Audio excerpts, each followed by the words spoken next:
అదే RTV app వార్తల్ని క్షణాల్లో చదివే అవకాశం ఉంటుంది. ఒక న్యూస్ పేపర్, ఒక టెలివిజన్ ఛానల్ మీ చేతుల్లో ఎప్పుడూ ఉంటాయి.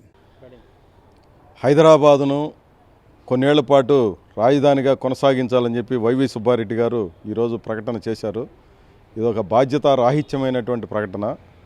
ఈ 4.5 ఏళ్లలో ఏ రోజు రాజధాని గురించి, దాని సాధక బాధల గురించి మాట్లాడినటువంటి వాళ్ళు హైదరాబాదు ప్రస్తావనే ఏ సందర్భంలో లేదు. ఇప్పుడేదో హఠాత్తుగా ఆయన హైదరాబాదు రాజధాని ఇంకొన్నేళ్ళు ఉండాలి అని అనడం అంటేనే తెలంగాణ, ఆంధ్రాల మధ్య ఉన్నటువంటి సెంటిమెంట్ను మరొకసారి రెచ్చగొట్టి దాని ఆధారంగా ఓట్లు పొందాలన్నటువంటి వ్యవహారం తప్ప ఇంకొకటి కాదు. ఇదొక పెద్ద డ్రామాని మళ్ళీ వైసీపీ ప్రారంభించింది. తెలంగాణలో అక్కడ ఉన్నటువంటి బీఆర్ఎస్ పార్టీకి ఉపయోగపడడం కోసం నాగార్జున సాగర్ మీదకి పోలీసులు పంపించి హడావుడి చేశారు. అట్లాంటిదే ఇది కూడా తప్ప ఇంకోటి కాదు. ఈ డ్రామాలను ఎవరు ప్రజలు హర్షించేదే లేదు. ఇప్పుడు కొత్తగా వీళ్ళు ప్రారంభించిన కొత్త డ్రామాని అంగీకరించే ప్రశ్న అసలు లేదనే విషయాన్ని ఈ సందర్భంలో దృష్టిలో పెట్టుకోవాలి.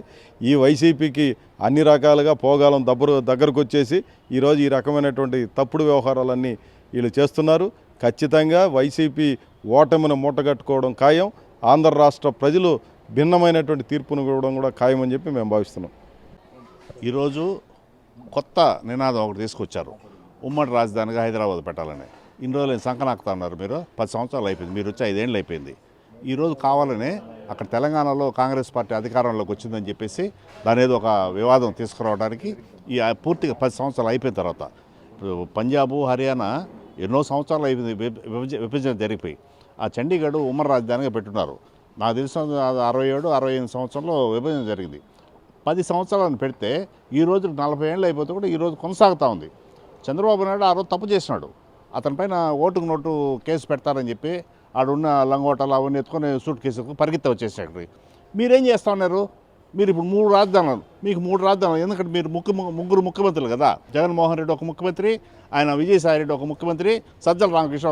కాబట్టి ముగ్గురికి 3 రాజధానులు కావాలా అంటే ఏంది? ఇది అర్థం కాకుండా అంతా మీ సొంత ఇల్లు మారా మీరు ఉపయోగించుకుంటున్నారు. కానీ ఇదొక రాష్ట్రము, దీనికి ఒక ప్రజలు ఉన్నారు, వాళ్ళు బాగోగులు చూడాలా. ఇవన్నీ లేకుండా మీ ఇష్టం వచ్చినట్టు నువ్వు ఒక రాజధాని, ఆయన ఒక రాజధాని, ఇవన్నీ అయిపోయి ఇప్పుడు హైదరాబాద్ రాజధానా ఎక్కడుంది ఇది? కాబట్టి ఆ రోజు ఏదైతే చట్టం చేసినారో, కేంద్ర ప్రభుత్వం ఏదైతే చెప్పిందో దాన్నే రాజధానికి కొనసాగించి దాన్ని కట్టేదానికి, దాంట్లో రాజధాని పెట్టేదానికి ఏర్పాట్లు చూడాలని చెప్పేసి కాంగ్రెస్ పార్టీ తరఫున డిమాండ్ చేస్తున్నాం.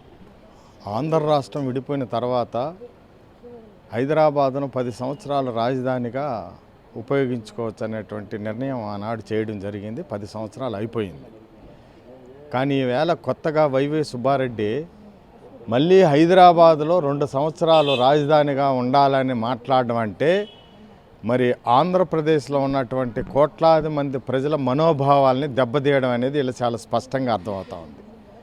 ఒకవైపు ఆంధ్రప్రదేశ్ విడిపోయి 10 సంవత్సరాలు పూర్తవుతూ ఉంటే ఈవేళ ఆంధ్ర రాష్ట్రానికి ఒక రాజధానిని నిర్మాణం చేపట్టి ఇక్కడ ఒక బలమైనటువంటి సంస్థలను ఏర్పాటు చేసుకొని, ప్రభుత్వ సంస్థల్ని, కేంద్ర ప్రభుత్వ సంస్థలను ఏర్పాటు చేసుకొని ఇక్కడ ఒక పటిష్టమైనటువంటి పరిపాలన అందించాల్సింది పోయి ఇప్పుడు మళ్ళీ ప్రజల్ని తప్పుదావ పట్టించేటువంటి విధానంగా 2 సంవత్సరాలు మళ్ళీ హైదరాబాద్ రాజధాని అనేది ఇది పిల్ల శాస్త్రాలు తప్ప మరొకటి కాదనేది రిపబ్లికన్ పార్టీ తరఫున నేను తెలియజేస్తున్నాను.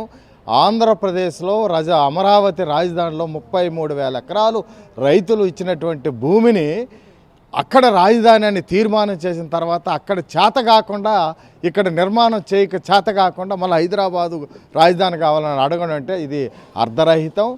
తక్షణం ఈ వైసీపీ ప్రభుత్వం ఇట్లాంటి పిల్ల చేష్టలు, ఇట్లాంటి పిచ్చి పిచ్చి ప్రేలాపనలు మాట్లాడడం మానుకొని ఇంటికి వెళ్ళిపోవడానికి, మాజీలు కావడానికి, అధికారం కోల్పోవడానికి పెట్టి బేడ సర్దుకొని సిద్ధం కావాలని రిపబ్లికన్ పార్టీ తరఫున కోరుతున్నాను. అమరావతి రాజధాని, ఆంధ్రప్రదేశ్కు నడిబొడ్డునటువంటి అమరావతినే ప్రజలు హర్షించారు, స్వీకరించారు. ఆ రాజధానినే రేపు ప్రభుత్వం, ప్రజలు డెవలప్ చేసుకుంటారని కూడా నేను ఈ సందర్భంగా గుర్తు చేస్తున్నాను. ఇవాళ వైసీపీ ప్రభుత్వం హైదరాబాద్ని రాజధానిగా మరో 5 ఏళ్ళు కొనసాగించాలని ప్రతిపాదించింది. ఇది చాలా సిగ్గుమాలిన ప్రకటన అని చెప్పేసి నేను సిపిఎంగా చెప్తున్నాను. ఈరోజు రాజధానికి గతంలో ఒప్పుకొని అంగీకరించి రాజధాని లేదని చెప్పి 3 రాజులు అని చెప్పి మొత్తం రాష్ట్ర ప్రజలు ఇచ్చేసి ఎన్నికల సందర్భంగా మళ్ళీ హైదరాబాద్ రాజధాని అని చెప్తుంటే ఏమి అందరినీ ప్రజలందరినీ పప్పమ్మ దద్దెమ్మలు అనుకుంటున్నారు ఏదో నాకు అర్థం కావట్లేదు. ఇది చాలా తీవ్రమైన తప్పు. దీనికి ప్రజలకి వైఎస్ఆర్ పార్టీ క్షమాపణలు చెప్పాలి. హైదరాబాదు గతంలో ఉన్న 10 ఏళ్ళు అయిపోయి కూడా తర్వాత ఈ సందర్భంగా ఎన్నికలు వచ్చాయి కాబట్టి గతంలో చూసాం మనం నాగార్జున సాగర్ దగ్గర మొత్తం పోలీసులు పెట్టేసి ఆ తెలంగాణ ఎలక్షన్ప్పుడు వాళ్ళు ఏదో పెద్ద రక్షించే మాదిరి చేస్తారు. ఇప్పుడు వీళ్ళు ఒక డ్రామా అనేది ప్రారంభించారు. ఈ పెద్దిరెడ్డికి కానీ ప్రకటించిన వాళ్ళకి కానీ ఏమన్నా ఈ విజ్ఞత ఉందా అని చెప్పి నేను అడుగుతా ఉన్నా. ఈ హైదరాబాదు రాజధాని అని చెప్పేసి భావోద్వేగాల ఆధారంగా ప్రయోజనం పొందాలనుకోవడం అవివేకం అని చెప్తున్నాను. ఇది కరెక్ట్ కాదు. ప్రజలందరూ కూడా అప్రమత్తంగా ఉండాలి. ఇటువంటి చర్యల్ని ఖండించాలని చెప్పేసి ఖచ్చితంగా ఏదైతే గతంలో అసెంబ్లీలో తీర్మానం చేశారో దానికి కట్టుబడి ఉండాలో. ఆ రకంగా నిర్ణయాన్ని అమలు చేయడం ద్వారా ఆంధ్ర ప్రజలకి ఒక గౌరవాన్ని నిలబెట్టాలి తప్ప మళ్ళా ఇరు రాష్ట్రాల మధ్య ఒక వివాదంగా తీసుకురావడానికి దాని ద్వారా ప్రయోజనం పొందడానికి సరైనది కాదని చెప్పి సిపిఎం తరఫున తెలియజేస్తాను.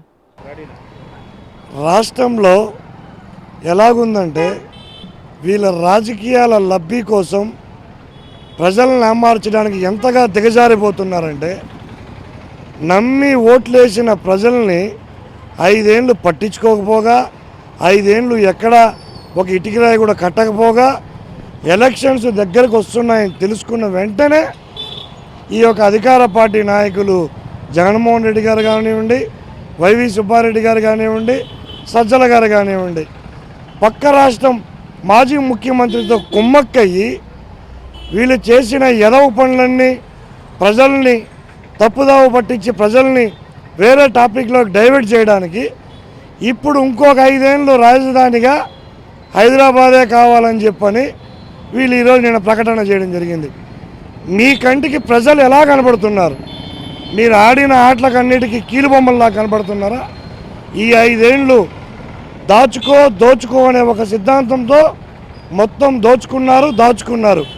ఇప్పుడు మళ్ళీ ఎలక్షన్లు వచ్చేసరికి అమరావతి గుర్తుకొచ్చిందా? రాజధాని గుర్తుకొచ్చిందా? మీకేమైనా బుద్ధి ఉందా అని అడుగుతున్నాం. అసలు మీరు చెప్పే పిచ్చి మాటలకు నమ్మడానికి ఇక్కడ ఎవరు లేదు. మీకు రాబో రోజుల్లో ప్రజలు ఖచ్చితంగా బుద్ధి చెప్పడానికి రెడీగా ఉన్నారు. మీరు ఇలాంటి పిచ్చి వేషాలు పిచ్చి చేష్టలు ఎన్ని అనుకున్నా కూడా సరే ప్రజలు మిమ్మల్ని నమ్మే పరిస్థితిలో లేరు. తెలంగాణలో కేసీఆర్కి ఏ గతి పట్టిందో ఆంధ్రాలో కూడా మీకు అదే గతి పడుతుందని చెప్పి హెచ్చరిస్తున్నాం. మరిన్ని వీడియోస్ కోసం ఛానల్ ని సబ్స్క్రైబ్ చేయండి. లేటెస్ట్ అప్డేట్స్ కోసం వాట్సాప్ ఛానల్ ని ఫాలో చేయండి. అండ్ లింక్ డిస్క్రిప్షన్ లో ఉంది.